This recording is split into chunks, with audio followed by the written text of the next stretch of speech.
is about the U.S. military. And the reason I chose it was because I've always had an interest in law enforcement and military, and I wanted to do something that I actually really like, rather than just something boring like politics or something like that. I'd say the most difficult part was the copyrights, because I felt like everything, all the music that I could use was copyrighted. Like everything was copyrighted, and it's just really hard to find stuff. But I'd say the most rewarding is that I was able to meet with someone who was in the Navy. And that was pretty rewarding since, that's what I was really looking for. The military is not just all war and combat. There's a lot of, there's a lot more stuff than just going out to war and, serving our country. There's a lot more stuff that you can do in the military. And that life is not just, you go through boot camp and then that's it. There's a lot more to stuff that, you can do in the military. There's a lot of careers, and, life in the military is, way different than how it's depicted in the movies. The U.S. military has a variety of special operations groups. These include the Army Rangers, Green Berets, and Air Force Pararescuemen. But none of these units are as skilled as the Navy SEALs. Considered the most elite special operations unit in the world, they are trained to operate a variety of missions in any environment, including counterterrorism and unconventional warfare. They are also given the most classified equipment that suits the mission and environment they are in. But becoming a Navy SEAL is no easy ride. Candidates are pushed beyond their physical and mental limits, and very few get through. I had the opportunity to speak with someone from the military about these elite warriors and the brutal training and commitment these candidates must endure.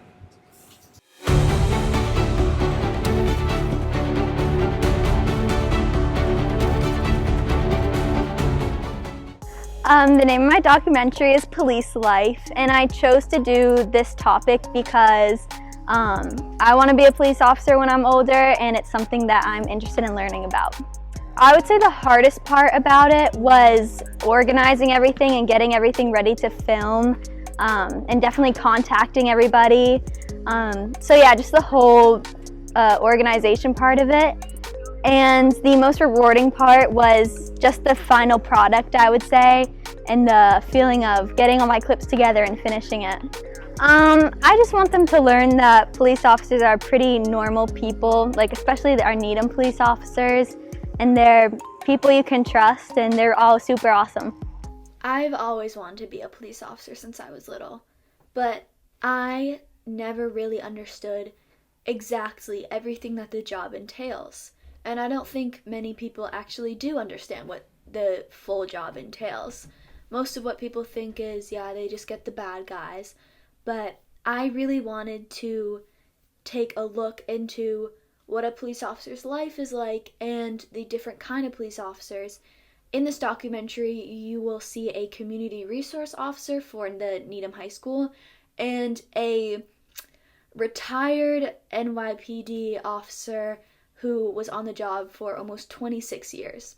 So we do have that variety here, and I think it's really awesome to see the difference between what the media shows you and what you'll see right now.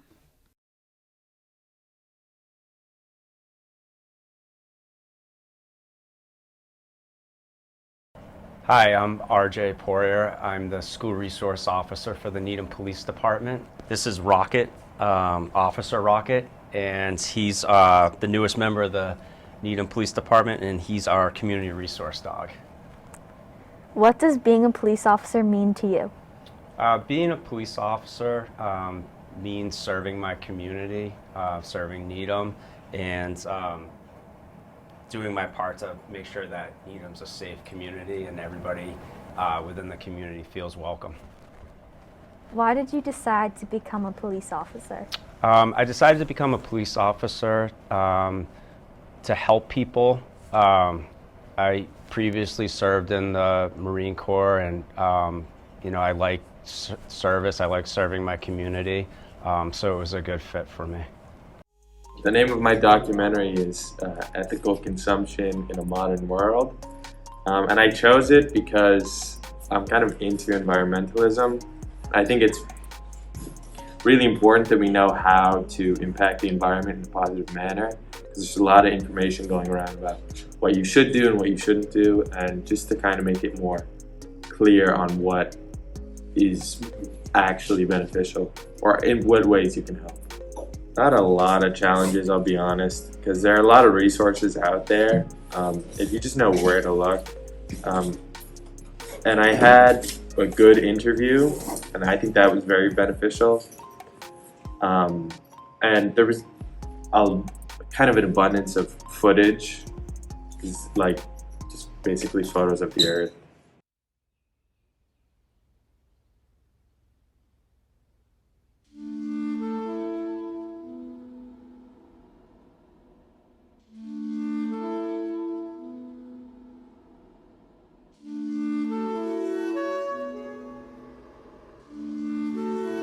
The 20 warmest years on record have been in the past 22 years. More than 1 million species are at risk of extinction by climate change. Humans, just 0.01% of all life, have destroyed 83% of all wild mammals. With statistics like that, it's easy to feel hopeless about the future we as humans have created for ourselves. We often get flooded with imagery of polar bears dying, icebergs shrinking, and the environment crumbling around us. And it can get especially overwhelming, since we personally have not been responsible for the emissions and environmental damage done over the last 200 years, but we carry the burden of fixing it. Personally, I have found the subject quite distressing, but our future does not have to be distressing. There are means to fix the future we have created for ourselves. In order to find out what our situation looks like and how we can address it, I met with sustainability investment expert and founder of Green Needham, Michael Graves, to discuss the current state we are in as not only a country, but as a planet. I chose the topic of breaking social norms because I thought it could be interesting, especially because there could be like a contrast between like funnier clips of actually breaking them and then like connecting it to like a bigger message about like society and freedom and communication. Some of the most challenging parts was actually finding the topic, since I went through like a span of 2 topics that didn't work before landing on this one. And another challenge was that like to actually get the clips, you had to actually break the social norms and like do like really embarrassing things in front of big groups of people. So like that took courage. And also, I also struggled to find like a psychologist to talk to for like the more like serious interview, because people like weren't getting back to me and stuff. And a reward, I think, is like when like you do something and then like the interview, like they say like exactly what you want them to say and like they kind of connect it to like the bigger message for you. It's like really helpful. I think I want them to walk away with the fact that like you don't need to do something for like for everyone else, and like there's no reason why like these norms exist, and so you should just like live like a more like free life and not be restrained by like what other people think, because other people might not judge as harshly as you would think. Once upon a time, there was a society where everyone was the same. The people of society had a list of rules they had created. They were not laws, just rules to make sure everyone stayed in line. Strangers stayed strangers, fun was constrained. People had to fight for themselves, only allowed to get help from the public through a screen. Humans forgot what it meant to be human. If anyone in society broke these normalities, you would be labeled outcast. This society was called America.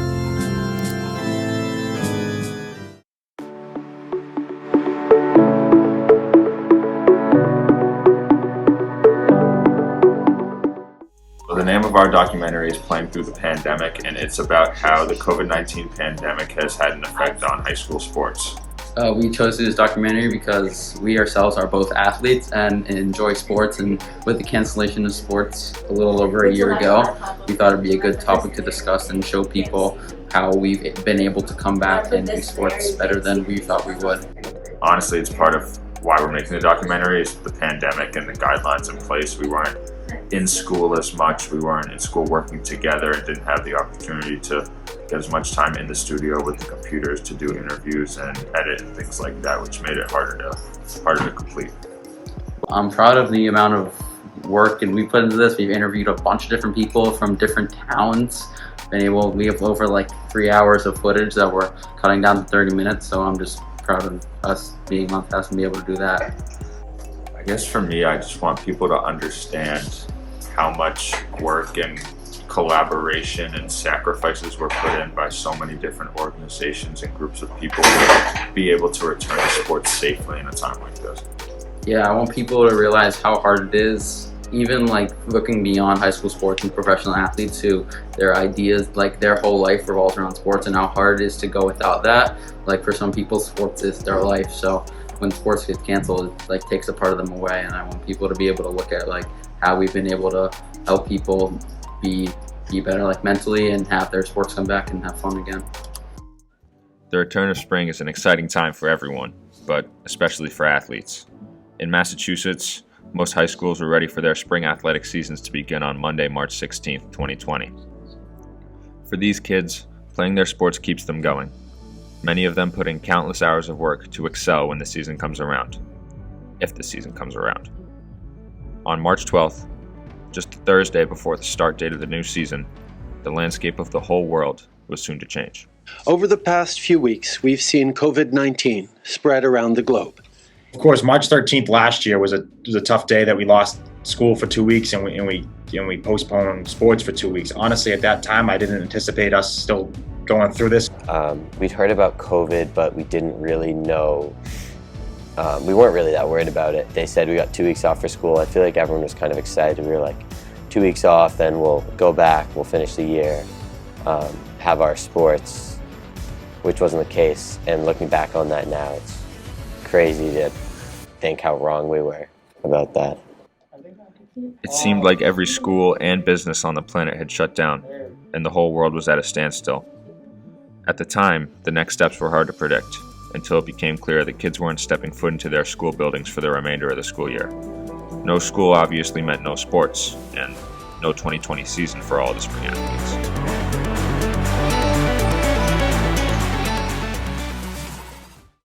My show is called Teacher's Pet. It's like a game show where 3 students compete.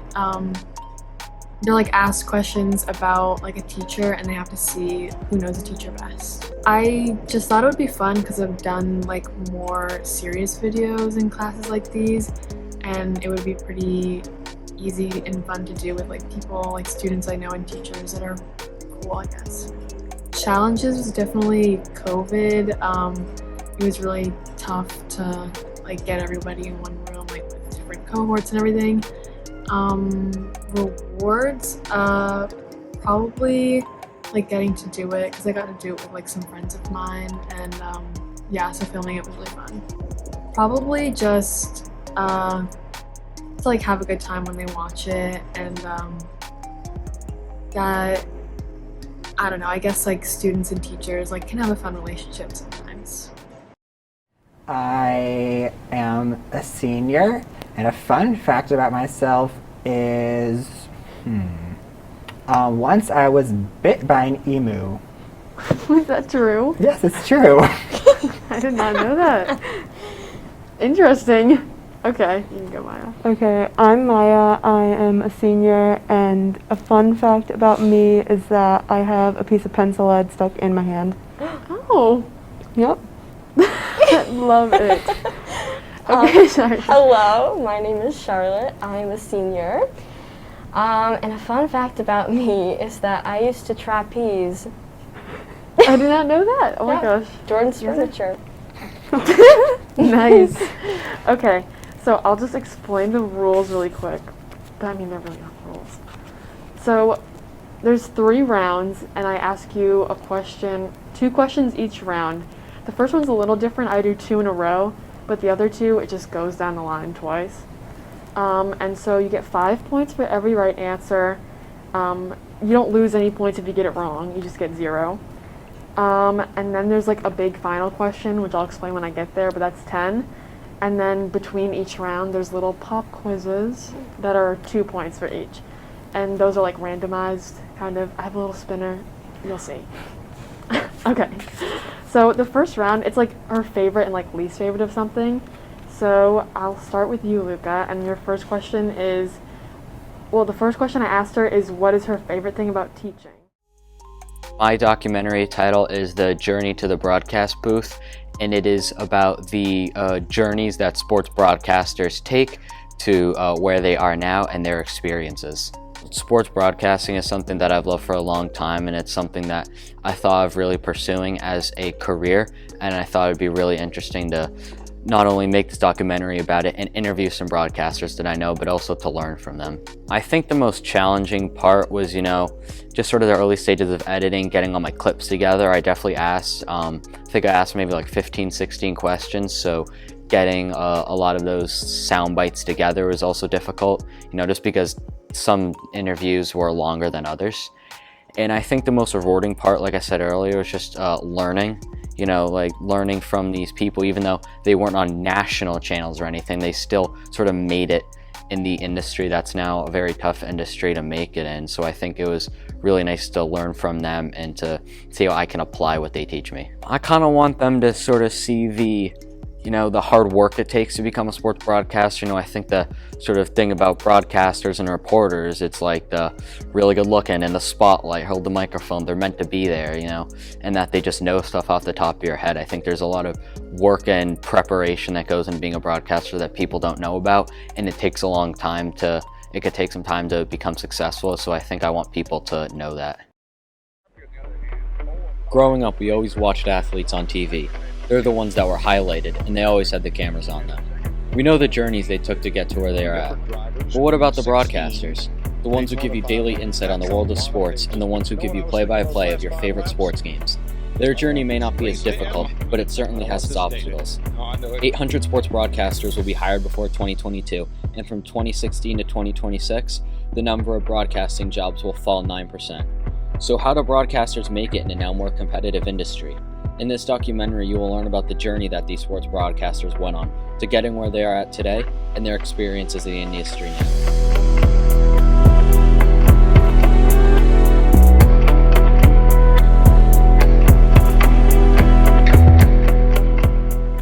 So my documentary is about the Bridgewater Triangle, which is this area of southeastern Massachusetts that has a lot of reports of paranormal activity and supernatural things happening.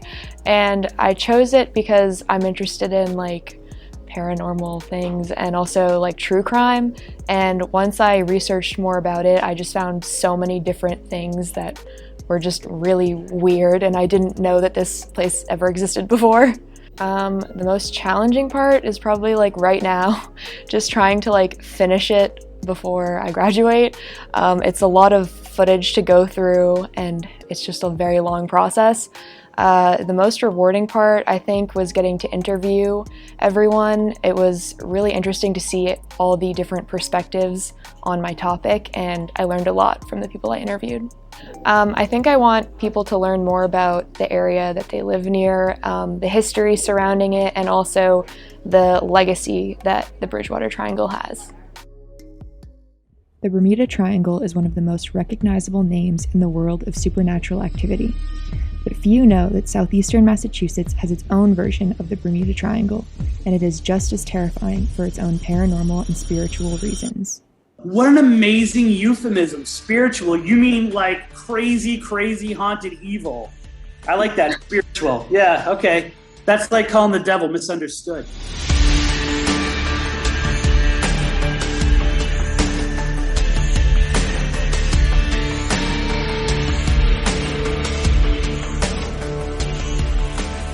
The Bridgewater Triangle is this region of Massachusetts, in southeastern Massachusetts, about 220 square miles, where there's a lot of strange events that have occurred over the centuries. Anything from Bigfoot, phantom fires, giant birds with 12-foot wingspans, ghosts, hauntings, orbs, UFO sightings, evidence of ritualistic sacrifice, unsolved crimes and mysterious murders. And while that stuff occurs everywhere, there seems to be a little more than its share in this one particular area of Massachusetts. The name of my documentary is Taking Down COVID, because it's a wrestling documentary of wrestling during the pandemic. It's kind of a miracle we got wrestling, and This documentary is about how the season's looking with COVID and how it's different on being outside, and it's not that different. Just a different setting is pretty much the difference from last season, but it shows that that a lot of things have changed since COVID hit. The hardest part of this documentary was getting a hold of the interviews.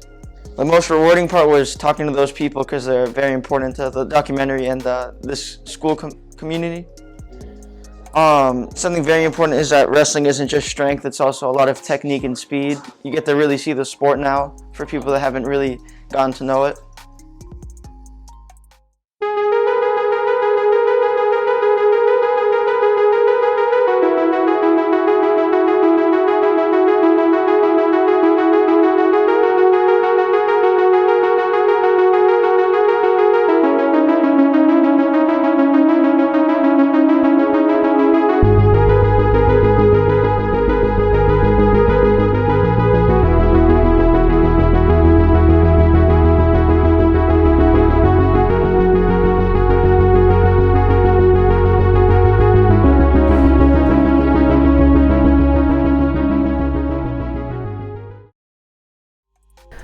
The name of my documentary is The Effects of Vaping, and I chose this documentary because I know it's a big problem at high schools and I want kids to know that there's a way to stop vaping. The most challenging part probably was, I think, finding someone to maybe tell me about an experience and trying to find someone that was comfortable doing that.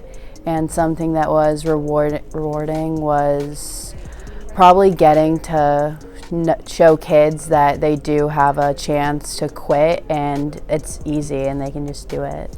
I want your takeaway to be that vaping is really bad for you, and if you know someone that is vaping or thinking of vaping, that you should tell them to watch my documentary, because you learn a lot of things when you're researching all this and how deadly it can be. Even if you hit it a couple times, it's really addictive, so you could end up doing it for a while. It is not uncommon for young people to deal with peer pressure, from the clothes we wear, the food we eat, and even to the substances that enter our body. Vaping is no different, and over the years, the problem has been brought to the attention of parents and teens across the country. In fact, according to a study done by the National Institute on Drug Abuses Monitoring the Future, or MTF, in 2020, MTF found that 18% of 8th, 10th, and 12th graders reported vaping nicotine in the past 30 days. And while this might sound shocking to some, teens are actually paying attention to the negative effects vaping can have. In the next 30 minutes, we will speak with a former vapor and other health professionals to learn all about the mental and health risks of vaping.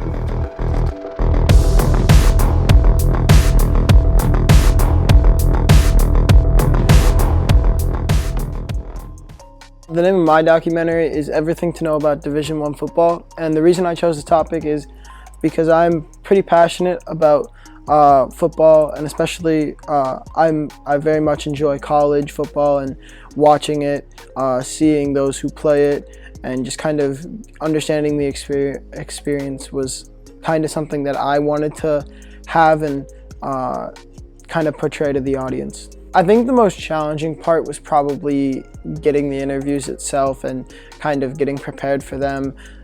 And I mean, I think for me more specifically, it was kind of just like the editing, and just because, you know, so far through the process, it's there's a lot of clips and there's a lot of interviews, so it takes time and it takes patience, but it's a little bit of a challenge, but eventually you do get through it and it works out pretty well. I think the biggest reward is probably just the people that you meet. For me personally, it's such a pleasure to meet a lot of the former athletes that I met, and just hear their stories is it's amazing, and it's incredible to hear. What I want my audience to take away is just kind of like what it's like to be an athlete, especially at the Division I level for when it comes to college. You know, what they see, and if somebody is striving to get to that level, you know, what their goal should be and how they should expect it to be. If you have a Division I offer, if you are there, just to see that, take it, and just kind of see what it's like and what your life will be like at that next level. Have you ever wondered what it was like playing at the Division I level?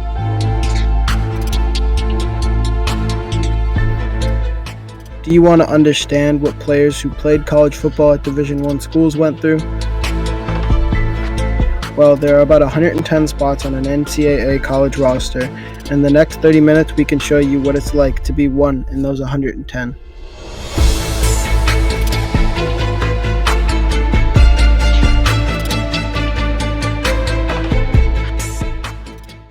My documentary is about mountain biking. I chose the topic because I really like to ride my bike. It's very fun. And most people I tell I mountain bike, they don't really know what that entails. So like, oh, you just bike in the woods or something like that, or bike around the street, or I don't know.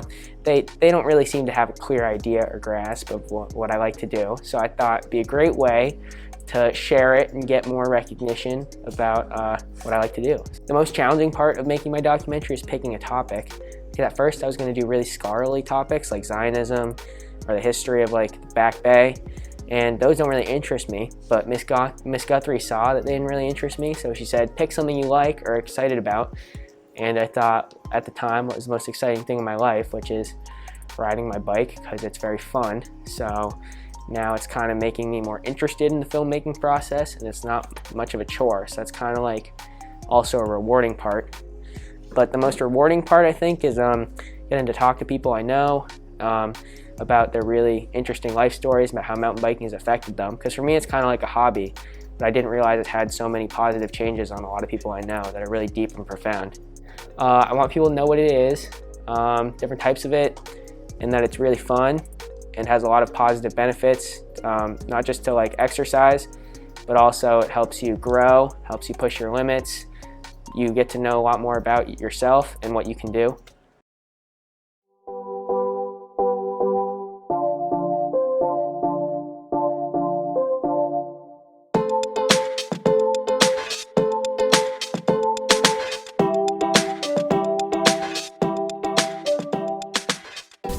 In a COVID-stricken America, kids have been sitting cooped up inside all day as team sports have been canceled and gyms closed.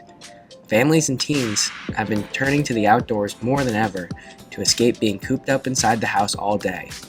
Over the past year, bike sales have increased by over 80%. Unlike ball and stick sports, mountain biking has thrived in this new landscape. And although mountain biking seems extreme and dangerous, with a risk profile safer than soccer and football, no close contact, no shared equipment, and being in the woods, riding seems perfectly made for America in 2021. It is evident that many Americans agree because there is a national bike shortage until 2022 and beyond, and outdoor recreation will never be the same.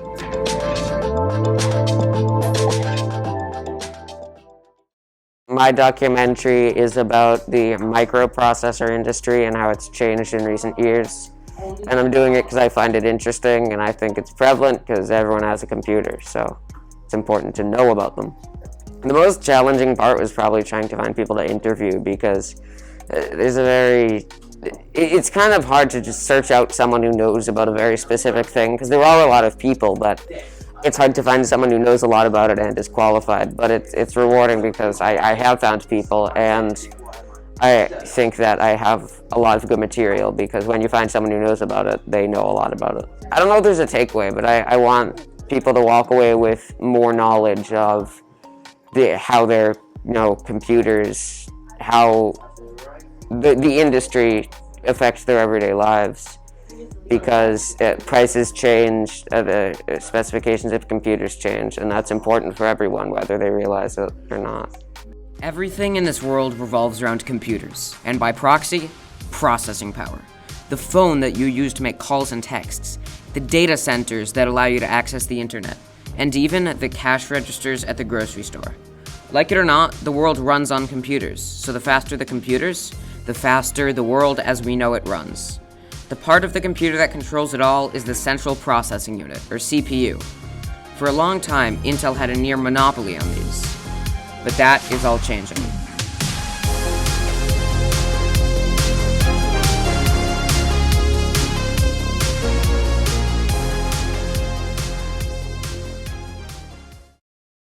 The name of my documentary is The Evolution of Cinematic Storytelling, and I chose it because I'm very interested in the world of storytelling. It's something that's always kind of intrigued me for most of my life. It's the reason I'm taking this class. It's the reason that I'm writing and focusing on topics such as filmmaking and storytelling. So I wanted to infuse that somehow with this documentary project, and this kind of virtual setting gave me the opportunity to interview with people who are, miles away that I might not otherwise get to have contact with. So it's been a very interesting opportunity to kind of get to explore different perspectives on the matter of how the movie storytelling, television storytelling has evolved over what is really a long history, the late 1800s to now.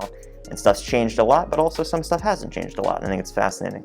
Some of the challenges, I think it was hard to narrow down like my exact class of interviewees and people that I was like my candidates, because there are a lot of people and a lot of them are hard to get in contact with, and it was kind of it took a few weeks to like get everyone and then interview everyone.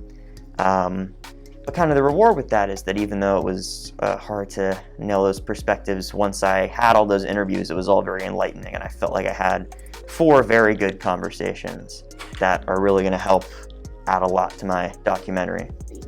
I want them to think a little bit more whenever they go out and see a movie or they're watching Netflix at home, and think a little bit about the ways that, even though this might be some crazy, zany original story, the ways that it's evolved over time, and the way that a lot of things that they might have seen before in the past, it's all kind of part of one grand human consciousness and art progression of storytelling that has existed long before cinema and still exists today, in the way that we're all kind of building on that global narrative. I think it's very interesting. Yeah, I mean, we started it with banging rocks and painting on cave walls, but the real irony is over time we understand more and more the psychology of people. And, there's no question that a good artist, that's what they're trying to do, is kind of play with your psychology to reach your emotions, to get that story across, as powerful as it was when we all sat around the campfire. But now with an understanding that I can use these tools, to kind of manipulate your emotions and take you somewhere on a journey. Everyone loves stories. For some, it may not be an especially conscious love, but we all have stories that have impacted and influenced us throughout the course of our lives. Be them novels or fairy tales, video games or podcasts, movies or television shows, virtually every single person alive today has been impacted in some way by characters and stories. The cool thing about storytelling is that humanity has been telling them for hundreds of thousands of years, pretty much as long as we've been on this planet. We've gone from cave paintings to campfire legends to Shakespearean epics to modern 3-act structure. But despite this layered evolution, a lot of the fundamental storytelling techniques that we recognize in contemporary media can be traced back to those early roots. Across a variety of cultures, genres, and time periods, we keep telling the same stories in new and exciting ways. But why do we keep going back to the same storytelling wells, visiting the same toolbox while building on these foundational ideas? Have these stories grown more complex over time? Or are we just obsessed with finding new ways to communicate the same ideas time and time again? Today we'll sit down with 4 professors from different universities, all experts in film and or television, as well as storytelling. Through all this evolution, we'll find out what keeps humanity falling in love.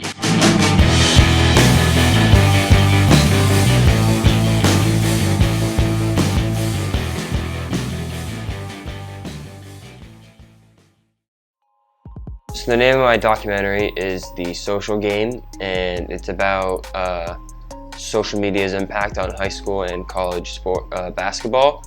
I chose this documentary because I'm interested in social media and basketball, and there's been a great correlation between the two in the past few years, and basketball has continued to be very popular on social media in the past few years.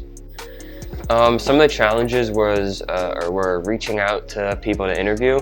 I'm not very outgoing to people I don't know, so that was a little tricky for me to just send the email, but once we came in and did the interviews, it was very rewarding and felt really nice to get to talk to people and know people that I did not know previously. I want people to learn that social media isn't just for interacting with other friends from your school, but I want them to know that athletes and people are changing their lives just because social media is able to reach out to many athletes at once, and you're able to watch games that you normally wouldn't be able to follow previously. Most of us know the feeling of getting the perfect shot. Time slows down for a few moments, and it's just you, the ball, and the rim. Today, most of these shots are now recorded, posted, and watched thousands of times over and over again on social media. You don't have to be a generational talent to get the attention of colleges or NBA teams. You simply need a social media account and a smartphone to be seen. During a student's time in high school, sporting events are experiences that stand out to many. High school basketball at the varsity level is some of the most passionate and exciting competition in the country. Thanks to social media, more and more sports fans are witnessing the high-flying, fast-paced style of play of the top prospects in the country. College and professional scouts and coaches are able to talk with players around the country and globally and watch them compete with only a smartphone.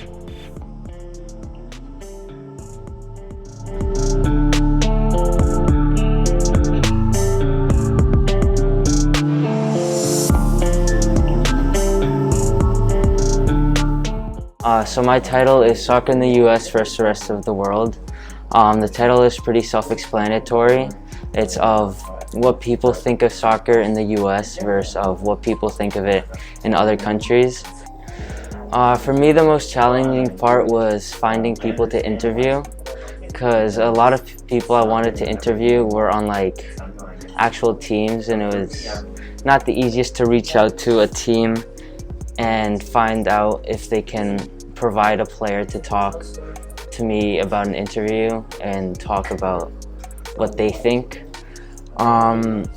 Yeah, but something that for me that was really rewarding was the ability to learn how to like communicate with people that I've never met before, and how to like take what they're saying and put it into something I want to share with the world. I think I'd like them to see like different perspectives of what people think of how soccer is and what other people think of how it works and what they want it to become and how they think it's been portrayed around the world. Did you know that about 11 million people play soccer in the United States? Sounds like a lot, right? Well, not really when you compare it to the rest of the world. In the world, there are roughly around 265 million people who play soccer, meaning that United States makes up only 4% of the world's soccer industry. Think of it this way. The United States has a population of 330 million people.